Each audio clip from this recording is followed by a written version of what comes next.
စီကျိုအမပထမဆင်းမတော့ကျွန်တော်ဖြစ်တာဘယ်လောက်ကြာလေးနှစ်လေးနှစ်တော့ဖြစ်နေဩလေးနှစ်တော့ရှိနေပြီအခုကောင်းပါပြီအခုလုံးဝကောင်းပါပြီနော်အခုအများကြီးတက်ရင်200ပဲကောင်းပါပြီကောင်းပါပြီအကြောင်းပြေးနေတာပဲအကြောင်းပြေးစားကျင်တာစားလို့ရပြီစားကျင်တာစားလို့ရပြီကျွန်တော်ဘာမှစားလို့မရဘူးမရဘူးကျွန်တော်စားလို့မရဘူးအခုအိတ်လို့လည်းရပြီအခုအိတ်လို့လည်းရပြီစားလို့လည်းရပြီ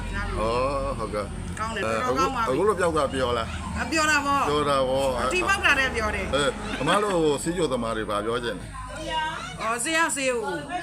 အစင်မပြတ်မိဝဲပါလို့ပြောချင်တယ်ဆွဲမြက်တောက်ပြောက်တယ်ဟုတ်ကဲ့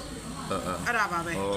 ဘူးလို့ကြတော့ကျန်ကျမမပြောစိတ်ချမ်းသာကျန်မကြောင်းပြေးပထမတော့ဘယ်လိုစိတ်ညစ်နေရလဲပြောတော့ပါသိမနဲ့ကိုအစားရှောင်ပြီးစောင့်နေရတဲ့ပုံစံမျိုးဖြစ်နေတယ်အစားရှောင်လဲတက်တာပဲ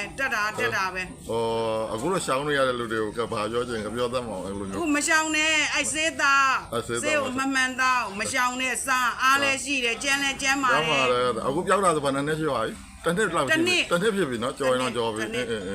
ဟုတ်ကဲ့ကျမ်းပါလို့ဝမ်းသာပါပြီလားဝမ်းသာပါပြီဒါလေးပဲလားဟုတ်ကဲ့ပါ